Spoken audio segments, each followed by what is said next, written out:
اس رات کے جھرمٹ میں اللہ کی بے پناہ رحمتوں کا نزول ہوتا ہے،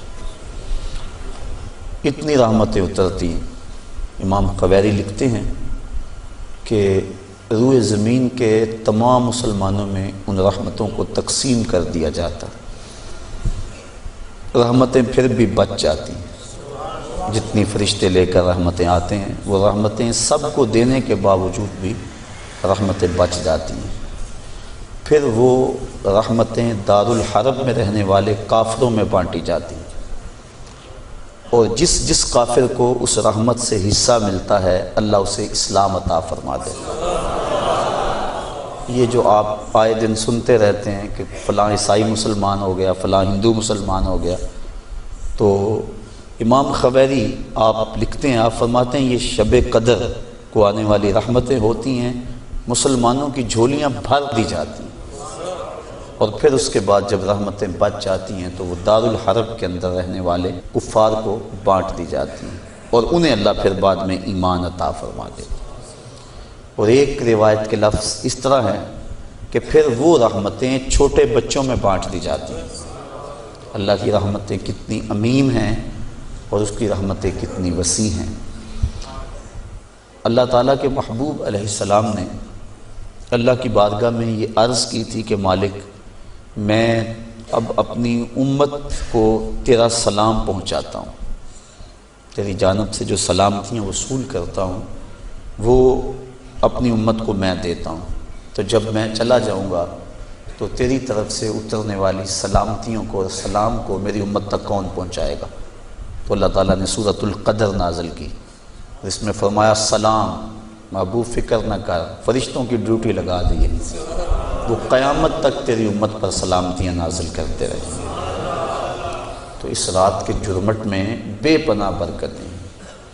ویسے تو حدیث شریف میں آتا ہے کہ اس کو طاق راتوں میں، آخری عشرے کی طاق راتوں میں تلاش کرو، لیکن حضرت ابی بن کعب رضی اللہ تعالیٰ عنہ قسم کھایا کرتے تھے کہ مجھ سے قسم لے لو کہ شب قدر جو ہے وہ 27ویں کی رات ہے۔ حضرت بایزید بسطامی فرماتے ہیں میں زندگی میں 2 مرتبہ شب قدر کو پایا ہے، اور دونوں مرتبہ 27ویں شب کو ہی پایا ہے۔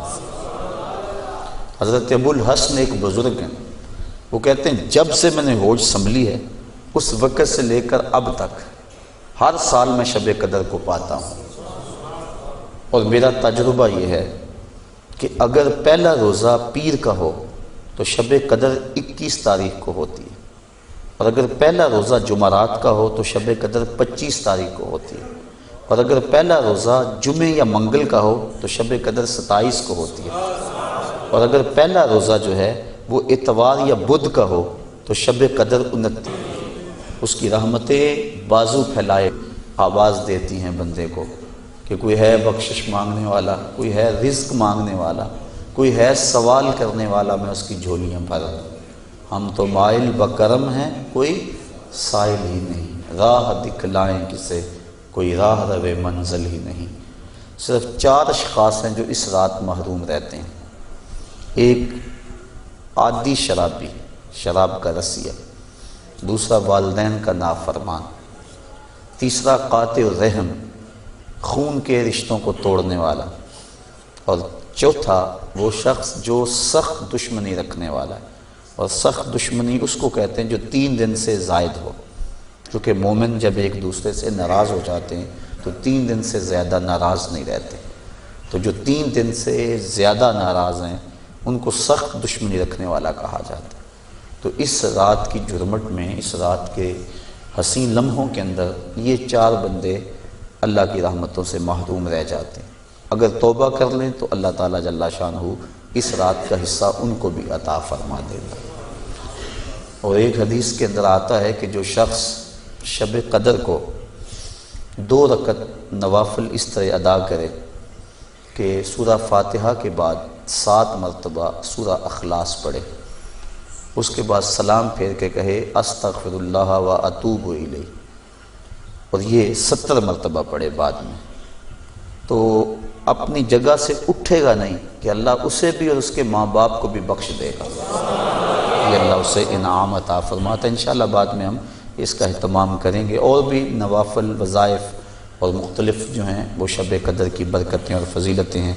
سورہ تکاثر اور اس کے بعد سورہ اخلاص پڑھنے کا حکم ہے، اور وہ 4 رکعتیں ہیں، 70 مرتبہ پڑھی جائیں۔ دیگر مختلف جو ہیں وہ علماء نے اپنے اپنے تجربات اور ان کو جو روایات ملی ہیں وہ امت تک منتقل کی ہیں۔ تو یہ رات اپنے دامن میں اس اعتبار سے بہت ساری رحمتیں لیے ہوئے ہمارے ہاں جلوہ گر ہے۔ اللہ تعالیٰ اس رات کی برکتیں ہم سب کو نصیب فرمائے۔ اس کو توبہ و انابت کی رات بھی کہا جاتا ہے۔ جب انسان جاگتا ہے اس رات میں تو اللہ تعالیٰ جل شانہ ما قبل کے سارے گناہوں کو معاف فرما دیتا ہے۔ وہ فرمایا کہ من کاما لیلۃ الصیام، لیلۃ القدر اس سے مراد ہے، ایمانا و احتسابا غفر لہ ما تقدم من ذنبہ، جس نے لیلۃ القدر کو قیام کیا اللہ تعالیٰ اس کے پچھلے سارے گناہوں کو معاف فرما دیتا ہے۔ ایمانا و احتسابا، 2 شرطیں ہیں، ایک ایمان کی حالت میں ہو اور دوسرا اپنے نفس کا محاسبہ کر رہا ہو، کیونکہ اپنے نفس کو محاسبے میں رکھنا چاہیے، اس کو بے لگام نہیں ہونے دینا چاہیے۔ جو پڑھ رہے ہیں کہہ رہے ہیں اس پر مانن استحضار موجود ہو، اور ہم اگر توبہ کریں، رجوع لائیں اس کے حضور، تو وہ صرف زبان سے نہ ہو بلکہ ہمارے دل کی اتھاہ گہرائیوں سے۔ فرمایا کہ التائب من الذنب کمن لا ذنب لہ والمستغفر من الذنب وہو مقیم علیہ کالمستہزی بربہ، جو گناہوں سے توبہ کرتا ہے وہ تو ایسا ہے جس طرح اس نے گناہ کیا ہوا ہے، اور جو توبہ کرتا ہے استغفار بار بار پڑھتا ہے، استغفر اللہ کہتا ہے، لیکن وہ گناہوں کو چھوڑنے کا ارادہ نہیں پاتا اپنے اندر، جمع ہوا ہے گناہوں پر۔ کہا کل مستہزی بربہ، وہ اپنے رب سے مذاق کرنے والا ہے کہ جس پر استغفار کر رہا ہے اس کو تو چھوڑ ہی نہیں رہا، اس کا تو ارادہ ہی نہیں کر رہا کہ میں نے اس کو چھوڑنا ہے، تو وہ تمسخر کرنے والا کہلاتا ہے۔ تو جو ہم دعا مانگتے ہیں، جو ہم کہتے ہیں، مانن اس کا استحضار ہونا چاہیے، اور جو ہم اللہ سے وعدہ کرتے ہیں اس وعدہ کو پورا کرنے کی کوشش کرنی چاہیے۔ اللہ تعالیٰ کریم ہے۔ حضرت عائشہ صدیقہ رضی اللہ تعالیٰ عنہ فرماتی، میں نے حضور سے عرض کی، ترمذی اور ابن ماجہ کی روایت ہے کہ جب میں شب قدر کو پا لوں تو میں اللہ سے کیا مانگوں؟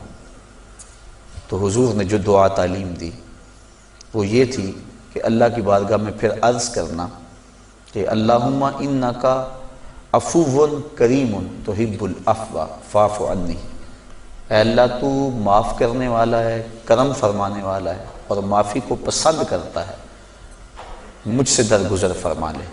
تو یعنی اس خاص لمحے کے اندر اگر اللہ سے کچھ مانگنا ہے، جب شب قدر کو پا لیں، وہ لمحے آ جائیں، جب جبریل مصافحہ کر رہے ہیں، جب بدن کے رونگٹے کھڑے ہو جائیں، رقت طاری ہو جائے، وہ کیفیت بن جائے کہ دل کہے، وجدان ادراک کرے کہ یہی لیلۃ القدر ہے، یہی وہ لمحے ہیں، اور یہ جو میرے اوپر کیفیت ہے یہ مصافحہ جبریل ہے۔ جب یہ کیفیت مل جائے تو اس وقت اہم وقت کیا مانگے؟ تو کہا اہم وقت یہ مانگے اے اللہ مجھے معاف کر دے۔ تو یہ اہم دعا ہے مومن کی، جس کو تعلیم دیا گیا شب قدر کے حوالے سے۔ آگے پیچھے بھی اللہ کی بارگاہ میں یہ دعا مانگنی چاہیے۔ اگر انسان کے توبہ سے گناہ مٹ جاتے ہیں، استغفار پڑھنے سے، عفو و کرم کا مطالبہ کرنے سے، اور اگر گناہ نہ بھی ہوں تو اللہ تعالیٰ درجے بلند فرما دیتا ہے۔ حضور علیہ السلام نے ارشاد فرمایا، میں ہر روز اللہ سے 100 مرتبہ استغفار کرتا ہوں، 100 مرتبہ، جبکہ حضور کے دامن پہ تو گناہ کا ایک داغ بھی نہیں ہے، لیکن اس کے باوجود 100 مرتبہ حضور اللہ کی بارگاہ میں استغفار کرتے ہیں۔ اور ہم جو لتڑے پڑے ہیں گناہوں سے، صبح سے شام تک ہماری زندگی اسی دلدل میں پھنسی ہوئی ہے، تو پھر ہمیں تو بہت زیادہ استغفار کی ضرورت ہے۔ اللہ اکبر، عبرت اللہ نصیب فرما دے۔ وہ ایک بچہ تھا چھوٹا، جنگلوں میں رو رہا تھا، اور اس کی آنکھوں میں آنسو امٹ رہے تھے اور چیخ رہا تھا، رو رہا تھا۔ کوئی بزرگ تھا، وہ قریب سے گزرا، دیکھا بچے کو رو رہا ہے، کہا بیٹا کیا ہوا ہے؟ کہا اللہ سے بڑا ڈر لگتا ہے۔ چھوٹا سا بچہ 6-7 سال کی عمر ہے۔ اللہ اکبر، اللہ سے ڈر لگتا ہے۔ تو اس نے کہا بچہ تیرے تو نامہ اعمال میں ابھی گناہ ہی درج نہیں ہوا، جب تک انسان بالغ نہیں ہوتا تو نامہ اعمال نہیں کھولا جاتا، جب بلوغت ہوتی ہے تو فرشتے نامہ اعمال کھول کے بیٹھ جاتے ہیں۔ تو کہا تیرے تو نامہ اعمال میں گناہ ہی نہیں ہے تو کیوں رو رہا ہے؟ کہا میں نے اپنی امی کو دیکھا تھا کہ وہ چولہے کے اندر لکڑیاں ڈال کر ان کو آگ لگاتی تھی، آگ نہیں لگتی تھی، دیا سلائی بجھ جاتی تھی۔ اس نے چھوٹی چھوٹی لکڑیاں لی اور ان کو توڑ کے نیچے رکھا، پہلے چھوٹیوں کو لگائی اور ان کو لگی، پھر بڑیوں کو لگ گئی۔ تو میں اس وقت سے چیخ رہا ہوں کہ حشر کے دن جہنم کے اندر اگر بڑے بڑے گناہ گاروں کو ڈالا گیا، آگ نہ لگی تو مجھ چھوٹے کو نہ رکھ لیا جائے۔ یعنی خوف اور خشیت کا عالم دیکھیے۔ تو کہا میں تو اس وجہ سے ڈر رہا ہوں، تو جن کے ذمے گناہ بھی نہیں ہیں وہ ڈر رہے ہیں، رو رہے ہیں، جس کے دامن کو اللہ نے عصمت کے پھولوں سے مزین کیا ہوا ہے، وہ تو روز 100 مرتبہ استغفار کریں اور اللہ سے توبہ کریں۔ اور ہم جو سراپا گناہ ہیں، ہماری سوچ، ہماری فکر، ہمارے خیال، ہمارے کاروبار گناہوں میں لتڑے ہوئے ہیں سب کچھ۔ تو اس لیے ہمیں بہت زیادہ ضرورت ہے اس بات کی کہ ہم اللہ کے حضور رجوع کریں۔ یہ ایک رات 1000 مہینے سے بہتر ہمیں دے دی گئی۔ 1000 مہینے کی عبادت کریں، 83 سال اور 4 ماہ بنتے ہیں۔ اتنی دیر قیام میں کھڑے رہو، رکوع اور سجدے میں کھڑے رہو، اور ایک رات عبادت میں گزار لو۔ اور ایک روایت میں پڑھا جو اس رات میں اللہ اکبر جتنی دیر میں بکری کا دودھ دھویا جاتا ہے، کتنی دیر لگتی ہے بکری کا دودھ دھوتے ہوئے، اتنی دیر قیام کیا، کھڑا رہا عبادت میں، نماز میں، جتنی دیر میں بکری کا دودھ دھویا جاتا ہے، اللہ تعالیٰ اس کی مغفرت اور بخشش فرما دیتا ہے اور اس کو پوری لیلۃ القدر کی فضیلت عطا کر دیتا ہے، جس نے اتنا قیام کیا جتنا بکری کا دودھ دھوتے ہوئے وقت لگتا ہے۔ تو اللہ نے یہ مجھے اور آپ کو توفیق عطا فرمائی اور امت کو یہ مزاج عطا کر دیا کہ وہ جتنے مرضی گناہ گار ہوں، شب قدر کو تو جاگنے کا معمول بن گیا ہے، اور کئیوں کو الحمدللہ توبہ بھی نصیب ہوتی ہے، پکی توبہ، اور یہ بہت بڑی دولت ہے۔ زندگی مختصر سی ہے، میں چونکہ تقریر اور گفتگو لمبی نہیں کرنی ہے، اختصار سے عرض کر رہا ہوں کہ مختصر سی زندگی ہے، پتہ نہیں کب سانسوں کی مالا ٹوٹ جائے اور ہم موت کی آغوش میں چلے جائیں، پھر کوئی حجت باقی نہ رہے۔ مجھے اور آپ کو اپنی اصلاح کے لیے کوشش کرنی چاہیے۔